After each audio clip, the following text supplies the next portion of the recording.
امام الانبیاء سرکار دو عالم کے غلام ہیں جن کا نام حضرت سعد بن ربیع ہے۔ جنگ ختم ہونے کے بعد سعد بن ربیع کی تلاش کے اندر حضور اکرم نے زید بن ثابت کو بھیجا، جاؤ تلاش کرو سعد بن ربیع کو۔ ٹائم مختصر ہے، میں ذرا جلدی چلوں گا، غور کرنا۔ حضرت جناب سیدنا زید بن ثابت کہتے میں آگے گیا، دیکھا خاک و خون کے اندر آلودہ جسم ہے، کرہنے کی آواز ہے۔ میں نے پوچھا زید ہو؟ میں نے پوچھا سعد ہو؟ کہنے لگا ہاں میں سعد ہوں، تو کون ہے؟ کہنے لگا میں زید بن ثابت ہوں۔ سنیے حضرات، وہ سعد جس کے جسم پر تلوار کے نشان، تیر کے نشان، اپنے دکھ بھول گئے، کہتے یہ بتاؤ حضرت کا کیا حال ہے؟ حضرت زید نے کہا حضرت الحمدللہ خیریت کے ساتھ ہیں، اور حضرت آپ کو سلام کہہ رہے ہیں، کیونکہ چلتے باقی حضور نے فرمایا تھا میرے سلام دینا سعد کو۔ بس سلام پہنچے، وہ جسم جس کے اندر حرکت کی طاقت نہیں تھی، حالت وجد و کیف و مستی طاری ہو گئی، اٹھ کر بیٹھ گیا۔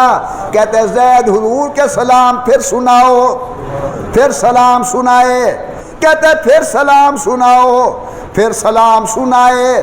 کہتے کہ جب 3 مرتبہ سلام سن بیٹھا، آنکھوں میں آنسو ہیں، کہتے حضرت کو جا کر کہنا کہ آقا زخم بہت ہیں، شاید آپ کے چہرے کی زیارت نہ کر سکوں، البتہ ایک بات سن لو، لَأَجِدُ رِیحَ الْجَنَّةِ، اسی جیتی جاگتی دنیا کے اندر آپ کے کلمے اور قدموں کی برکت سے جنت کی خوشبو کو سونگھ رہا ہوں۔ کہو سبحان اللہ، اور ذرا ذوق سے اور اونچی آواز سے۔ اللہ فرماتا ہے ان اللہ و ملائکتہ یصلون علی النبی، اللہ اور اللہ کے ملائکہ رحمتیں بھیجتے ہیں حضور پر۔ اے ایماندارو تم بھی صلاۃ و سلام بھیجو حضور پر۔ اب ذرا تولے کی زبان کو حرکت دینی ہے، اللہ کے سلام نبی کے لیے، فرشتوں کے سلام نبی کے لیے، ایمانداروں کے سلام، سبحان اللہ نہ کہو، کہو نبی کے لیے، اللہ کے سلام، ملائکہ کے سلام،